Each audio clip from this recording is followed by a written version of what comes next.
ഹരി ഓം, ഹരേ കൃഷ്ണ. എല്ലാവർക്കും സ്വാഗതം ആശംസിച്ചുകൊള്ളുന്നു. ഇന്ന് നമ്മൾ പറയാൻ പോകുന്നത് ഈ ശത്രു സംഹാര പൂജ. ഇതിനെക്കുറിച്ച് കേട്ടിട്ടുണ്ടോ എല്ലാവരും? എന്താണ് ഈ ശത്രു സംഹാരം? ഇതിനു മുമ്പ് ആചാര്യന്മാരൊക്കെ കൂടുതൽ കാര്യങ്ങൾ പറഞ്ഞു കാണും. നമുക്ക് ലളിതമായ വാക്കിൽ സാധാരണ ആയിട്ടുള്ള മനുഷ്യരല്ലേ നമുക്കൊന്ന് മനസ്സിലാക്കാം ഈ ശത്രു സംഹാരം എന്താണെന്ന്.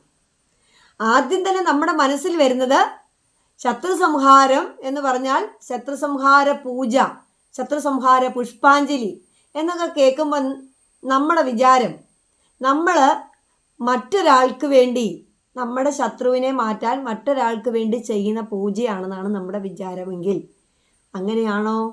അല്ല. നമ്മുടെ ശത്രു ആരാണ്? നമ്മൾ തന്നെയാണ്. അപ്പം നമ്മുടെ ഉള്ളിലുള്ളതായ ആ ശത്രുതയെ ഇല്ലാതാക്കുകയാണ് ഈ ശത്രു സംഹാര പൂജ കൊണ്ട്. ക്ഷേത്രങ്ങളിൽ ചെയ്യുന്നത് ശത്രു സംഹാര പൂജ ഇത് തന്നെയാണ്. അതായത് നമ്മുടെ ഉള്ളിലുള്ളതായ തിന്മകളെ, നന്മയല്ലാത്തതൊക്കെ തിന്മകളാണല്ലോ, ആ തിന്മകളെ, നമുക്ക് ആരോടെങ്കിലും വിദ്വേഷങ്ങളോ വിരോധങ്ങളോ ഒക്കെ ഉണ്ടെങ്കിൽ അതൊക്കെ നമ്മുടെ ഉള്ളിൽ നിന്നും മായുവാനാണ് ഈ ശത്രു സംഹാര പൂജ ചെയ്യുന്നത്. അല്ലാതെ മറ്റൊരാൾക്ക് ഒരിക്കലും ഒരു ദോഷം വരുത്തുന്നത് അല്ല. അങ്ങനെ നമ്മൾ ചിന്തിക്കുകയും പാടില്ല. അല്ലെ അവൾക്ക്, അല്ലെ അവന്, അല്ലെ അവർക്ക്, ആ കുടുംബത്തിന് എന്നോട് ഇന്നത് ചെയ്തത് കൊണ്ട് അവർക്കത് ഉണ്ടാവട്ടെ, ഒരിക്കലും അല്ല. ഒരിക്കലും അങ്ങനെ ചെയ്യാൻ നമുക്ക് പറ്റില്ല. അങ്ങനെ ചെയ്യേയില്ല ആരും. അപ്പം അവരവരുടെ ശത്രു എന്ന് പറയുന്നത് അവരവരുടെ ആ മനസ്സിൻ്റെ ചിന്താഗതികളാണ്. നമ്മളിപ്പോൾ ഒരാളെക്കുറിച്ച് മോശമായിട്ട് ചിന്തിച്ചാൽ ആ ചിന്തയാണല്ലോ അവിടെ മോശമായിട്ട് വന്നിരിക്കുന്നത്, തിന്മ. ആ തിന്മകളെ നമ്മുടെ ഉള്ളിൽ നിന്ന് ഹരിച്ചു കളയുക, ഇല്ലായ്മ ചെയ്യുക. അതാണ് ആ പൂജയുടെ. അല്ലാതെ മറ്റൊരാൾക്ക് വേണ്ടി ഒരു ദോഷപ്രവൃത്തിയല്ല ഈ ശത്രു സംഹാരം.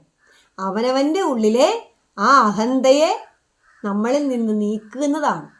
അപ്പം ഈ ശത്രു സംഹാര പൂജ എന്ന് കേൾക്കുമ്പോൾ ആരും ഒരിക്കലും ഒന്നും തെറ്റിദ്ധാരണകൾ ആർക്കും ഉണ്ടാവരുത്. നമ്മുടെ ഉള്ളിലെ ആ ശത്രുവിനെ എടുത്തു കളയുകയാണ്.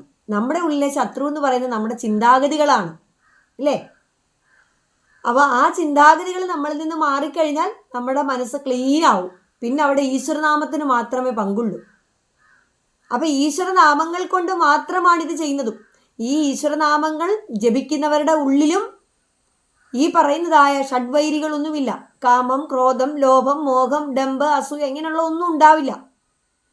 അപ്പോൾ അവരതിന് സ്ഥാനം കൊടുക്കില്ല. എന്താണ് അതിന് കാരണം? അത് കൊടുത്തു കഴിഞ്ഞാൽ നമുക്ക് ശരിയായിട്ട് എന്നുള്ള ചിന്തകൾ കിട്ടത്തില്ല, ശരിയായിട്ട് മനനം ചെയ്യാൻ സാധിക്കില്ല. അതുകൊണ്ടാണ്